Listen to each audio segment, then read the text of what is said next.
All right, guys, so we are going to continue with our multiplication. Today we're going to add in variables, so that's these top four.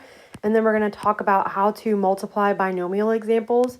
So you're going to get 4 with the variables, and then 1, 2, 3, 4, 5, 6, 7 with the binomial expressions. And then I'm also going to do this one down here that says find the area perimeter of the rectangle shown to the left. So that's going to be adding and multiplying things together. So you're going to get kind of a word problem in there as well. So this video is going to be a little bit longer, so just bear with me. This is just to help you guys. I know can kind of be boring, especially to listen to it on a screen. So I'm going to start with number 11. And we multiply our coefficients first. So there's no coefficient in front of that square root of 6x to the 4th. So I'm really just doing 5 times 1, which gives me 5. And then this is a square root, so I'm going to add my square root symbol. And then I'm going to do 6 times 8, and I get 48. And then x to the 4th times x to the 5th gives me x to the 9th. So now I need to simplify some things. So this is not in the simplest form, so I need to make sure that it is in the simplest form. So I need to break 48 up, and I need to think about what is the biggest perfect square that can go into 48. And that perfect square is 16. So it's 16 and 3 that multiply together to give me that 48. And then the square root of 16 we know is 4. So now I have 5 times 4, the square root of 3, and now we need to look at our x values. So our x values, I have x to the 9th, so I need to think how many groups of 2 are in 9. So there's 4 groups of 2 in 9, so I can bring out 4 of these guys. And then how many am I going to be left over with? Well, I'm just left over with 1. So then I take my blue, which is my variables, and I add that to my pink. And I'm going to get 5 times 4 is 20. And then I add on that x to the 4th. And then we want to leave whatever is left inside of our radical in there. So we have a 3 and an x. So my final answer here is 20x to the 4th, the square root of 3x. So now let's move on to number 12 here. So in number 12, I have no coefficients to multiply on the outside. So I just need to multiply my inside parts. So I get the cubic root of 270. And then m to the 8th times m to the 4th is m to the 12th. And then I need to go ahead and break apart my numbers. So a cubic root of that goes in, the biggest cubic root that goes into 270 is 27. And its counterpart is 10. So I have the cubic root of 27, the cubic root of 10. Together, those two multiply to give me 270. The cubic root of 27 is 3. I don't know what the cubic root of 10 is, so I leave that guy. And then I need to work on my variables. So I have the cubic root of m to the 12th. So I need to think how many groups of 3 are in 12. So there's 4 groups of 3. So I have m to the 4th, and I have none left over. So my answer here is just going to be that m to the 4th. So my last step here is to just combine my pink and my blue. So my numbers and my variables. So I'm going to have 3m to the 4th, the cubic root of 10.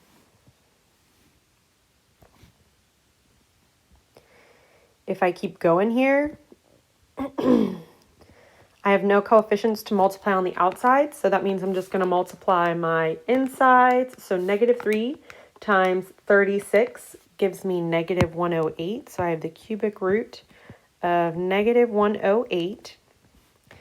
And then I have a to the 7th times a to the 6th, which gives me a to the 13th. And b to the 4th times b squared, which gives me b to the 6th. So again, we need to think about the highest perfect cube that goes into negative 108. And again, it's going to be 27. So we're going to have the cubic root of negative 27 times the cubic root of 4. So the cubic root of negative 27 gives me negative 3. I don't know what the cubic root of 4 is, so I leave that guy in there. And then I look at my variables. So I have the cubic root of a to the 13th and the b to the 6th. So this is where, again, I ask myself, how many groups of 3 fit in 13? So how many groups of 3 can I fit in 13? And my answer here is 4.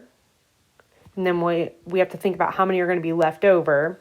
So I'm going to put a little space there so that I can get my b values in as well. So I'm going to have 1a left over. So there's 4 groups of 12, or 4 groups of 3 inside of 13 with 1 left over. And then I think, how many groups of 3 are in 6? Well, there's 2 groups of 3 in 6. So the final thing that I need to do is combine my numbers and my variables. So I'm going to have a final answer of negative 3, a to the 4th, b squared, the cubic root of 4a. That's my final answer there.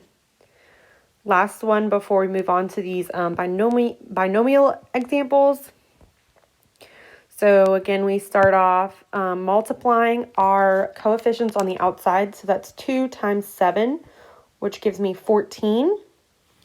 And then the 4th root of my insides. So p squared times p cubed is p to the 5th power. And q times q to the 10th is q to the 11th. So from here, I don't have any numbers to simplify within my 4th root. So I'm just going to turn to my variables. And I need to think about how many groups of 4 are in 5 and how many groups of 4 are in 11. So there's 1 group of 4 in 5. And there are, let's see, 2 groups of 4 in 11. So what I have left over here is going to be 1p, and then since there's 2 groups of 4 inside of 11, I have 3 q's left over. So then I combine my numbers with my variables, and since my only number here is 14, my final answer is going to be 14 p q squared, the 4th root of p q to the 3rd power. So that was my first 4 examples where they were just multiplying 2 things together. So when we move on to the binomial examples, a binomial example is 2 terms. So we're talking about 2 terms here. So terms are things that are separated by plus and minus signs. So anything that's combined together with an addition or subtraction sign is considered each a term. So this is 2 terms. So our first example here is the square root of 10 times 5 the square root of 5 minus 2 the square root of 2. So we do this just as you would with any other kind of problem. If these were just like numbers and we were just combining like terms and distributing, we're going to do the same thing here. So we're going to distribute that square root of 10 into our parentheses here. So I'm going to do the square root of 10 times 5 the square root of 5, which is going to give me 5 the square root of 50. And then minus the square root of 10 times 2 the square root of 2. So 2 the square root of 20. So from here we need to simplify some things. So I'm going to go to my blue color to simplify. So 50 can be broken down into the square root of 25 and the square root of 2. And 20 can be broken down into the square root of 4 and the square root of 5. So if I continue solving these, when I do, this becomes 5 times 5, the square root of 2. And then this is negative 2 times 2, the square root of 5. So when I physically do that, I'm doing 10 radical 2 minus 4 radical 5. And since I can't simplify any further and I can't combine anything else, this is going to be my final answer here. 10 square root of 2. I'm sorry, I did 5 plus 5, not 5 times 5, because that would be the right thing to do. This is 25. I'm sorry. 5 times 5 is 25. Excuse me. And since I can't simplify any further, this is my final answer. 25 square root of 2 minus 4 square root of 5. So it's just like our other problems, except there's maybe like 1 or 2 more steps. So when we do this problem, remember the FOIL or double distributing, this is that kind of idea. We need to take the 8 and the 3, and then the 8 and the negative 10. So 8 times 3, 8 times 3 is 24. And then 8 times negative the square root of 10 gives me negative 8 square root of 10. And then we're going to do, I'm going to use green, negative square root of 10 times 3. So that's going to give me negative 3 square root of 10. And then negative square root of 10 times negative square root of 10, which is positive square root of 100. And then our next step is to simplify, of course. So here I can't simplify the square root of 10, so I'm going to leave those. But since they're both radical 10s, I can simplify that middle part. So I can't do anything with my 24, and then I'm going to do negative 8 minus 3. So negative 8 minus 3, which gives me negative 11. So remember, when you're adding, you don't change what's underneath the radical. You just add or subtract the outside numbers. And then plus the square root of 100. So if you're a smart person, which you all are, you're thinking to yourself, I know what the square root of 100 is. That's 10.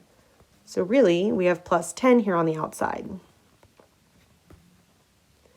All right, so we're going to go one step further in our simplification here. I do have these two that I can combine. So I'm going to do 24 plus 10, and 24 plus 10 is 34. Minus 11, the square root of 10. And then when you get to here, you're going to ask yourself, can I do any more work? And your answer is going to be no. So this is your final answer. 34 minus 11, the square root of 10. All right, so we're going to do a similar thing on this one. Again, we're going to have to double distribute, or if you want to call it foiling, that's what we're going to do here. So I'm going to start in my pink color, and we're going to do 6 square root of 6 times the square root of 6. So we're going to end up with 6 square root of 36. And then 6 square root of 6 times the square root of 2. So plus 6, the square root of 12. And then negative 6 square root of 2 times square root of 6 is negative 6, the square root of 12. And the last two, which gives us negative 6, the square root of 4. And then we begin simplifying. So I'm going to start with my first term here. The square root of 36 is 6. So here I have 6 times 6, which is 36. Plus, I have 6 square root of 12 minus 6 square root of 12. So these are actually just going to cancel each other out. So I'm going to get rid of these guys, because if I have a plus and a minus the same thing, that just equals 0. And then I have negative 6, the square root of 4. So well, the square root of 4 is 2. So I have negative 6 times 2, which gives me negative 12. And then I finish this off by doing 36 minus 12, which gives me 24. So that one was kind of a fun one to do, because we could just got a number answer. So this guy, when I have something squared, that means I'm doing the thing in parentheses times itself. So this is actually 4 minus the square root of 5 times 4 minus the square root of 5. And we always want to think this way. So whenever you see a binomial squared, think I have to stretch it out, and it's whatever's in the parentheses times itself again. And then we can do our double distribution. So we're going to do 4 times 4, and we're going to get 16. And we're going to do 4 times negative square root of 5, and get negative 4 square root of 5. And then we're going to do negative 5 times 4, and get negative 4 square root of 5 again.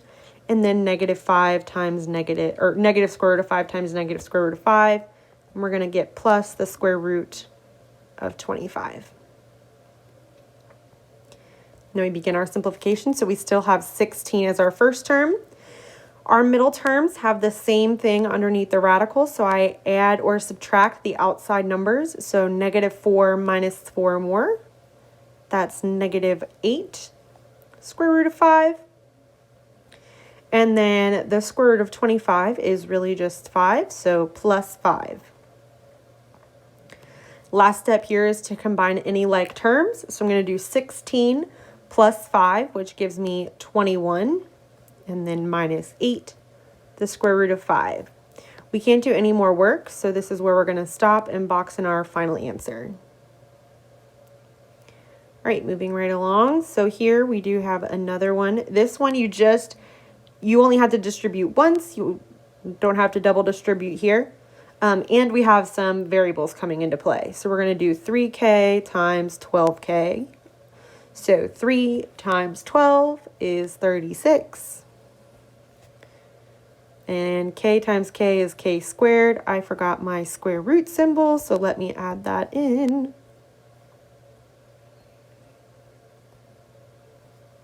And then we're going to do 3k times square root of 3k times negative 2 square root of 15k squared. So minus 2 square root of 5 times 15 is 45. K times k squared is k cubed. All right. So from here, we are going to simplify. So if I look at that first term, 36k squared, if I simplify the number 36, that's a perfect square. So that's just 6. And then k squared, if I think about how many groups of 2 are in 2, there's just 1. So 36k is that first term. If I think about 45 gets broken down into the square root of 9 and the square root of 5. And then if I think about the square root of k cubed, there's one group of 2 inside of 3. So I'm going to have k, the square root of k. If I recombine all that together, I have 6k minus 2 times the square root of 9, which is 3, is 6. So this is minus 6. K, the square root of 5k. And then I ask myself, is there any more that I can do? Is there anything else that I can do? If you really want to get technical, you could simplify one more time by pulling out a 6k. And then you'd have 1 minus the square root of 5k. But we were kind of trying to combine everything. So we're actually just going to leave it as 6k minus 6k, the square root of 5k. And that's going to be our final answer for us here. So I have 2 more problems, and then you guys have some homework that you're going to complete for the day. So again, we're back to a double distribution here. So I'm going to start with my first term. So I'm doing negative x, or the square root of x times the square root of x. So I have the square root of x squared. And then the square root of x times the square root of 2. So plus the square root of 2x. Let me switch over to my green. We're going to have negative square root of 8 times the square root of x, which is negative the square root of 8x. And then square root of negative 8 times the square root of 2, which gives us negative the square root of 16. And then we begin our simplification. So the square root of x squared is just x.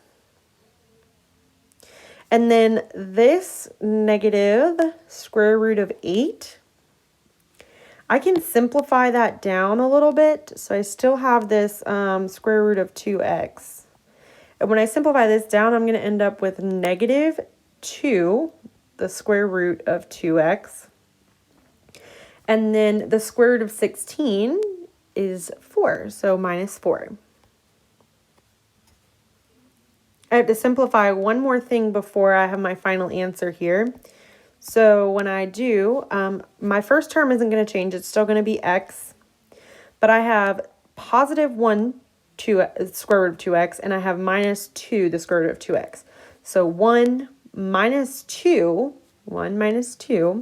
is negative 1. So negative the square root of 2x, and then minus 4. So this is going to be my final answer. Just make sure that you kind of take these step by step. I know that they seem super overwhelming at the moment, but as the more that you do them, the better that they're going to feel as you go. These aren't too bad, I promise. So for this last question, it is a word problem. I can't guarantee that we're going to do many word problems, but I figured why not? It's a good practice.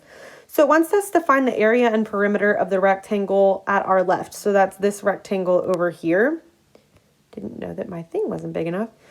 So if we think about area, what do we know about area of a rectangle? Well, that's when we do our base times our height. So if I look over here, my base is 4 minus the square root of 6. And my height that I'm multiplying by is 7 the square root of 6 plus the square root of 3.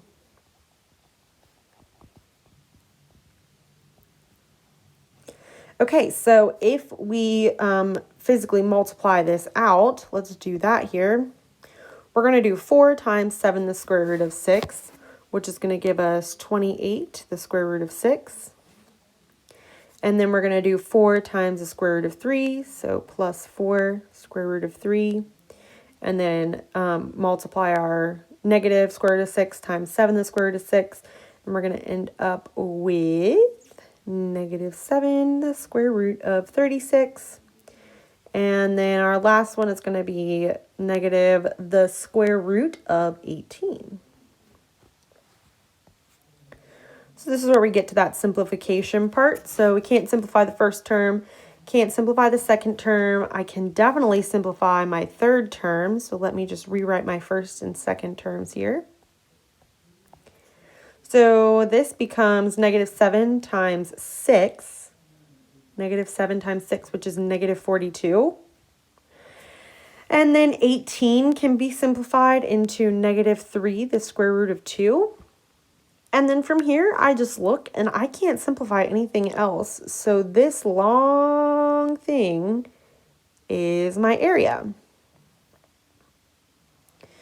So then I move over to my perimeter. And perimeter says that we need to add the two together. So I'm going to add 4 minus the square root of 6 plus 7 square root of 6 plus the square root of 3. So when I add these two guys together, I'm going to add anything that's like. So that's this and this. So I have negative 1 plus 7 because I just add my coefficients. So negative 1 plus 7 gives me, oh, I'm sorry, I am not thinking correctly because it's been a long day. Perimeter means we need to add all the way around. So how many 4 negative square root of 6s do I have? I have 2 4 minus the square root of 6s. And I'm going to add that to 2 of my 7, the square root of 6 plus the square root of 3. I'm sorry. This grandpa has had a long day. All right, so from here, this is where I'm going to do that distribution part. So I'm going to distribute my 2, and then I'm going to distribute this 2 to everything in there. So I'm going to have 8 minus 2 the square root of 6 plus 14 the square root of 6 plus 2 the square root of 3. Okay, now I get to the part where I can combine these like terms. So I can combine this negative 2 and 14. So I'm going to have 8 and then 12. So plus 12, the square root of 6, plus 2, the square root of 3. And from here, I can't combine anything else. I can't simplify anything else. So this, in this light purple, is my final answer. So these are just some of the problems. I will post this notes page on our assignment page for today so that you can kind of go back and look through it at your own pace and really dig into what I was doing. If you have questions, please let me know. For today's assignment, we've kind of been working through this worksheet. So you're going to do the last 6 problems on here for this assignment today. So you have some where it's just the variables and the numbers where you're multiplying them together. And then you have 4 that are binomials. So 4 that are binomials where you're multiplying. Again, if you have any questions, please let me know. I am always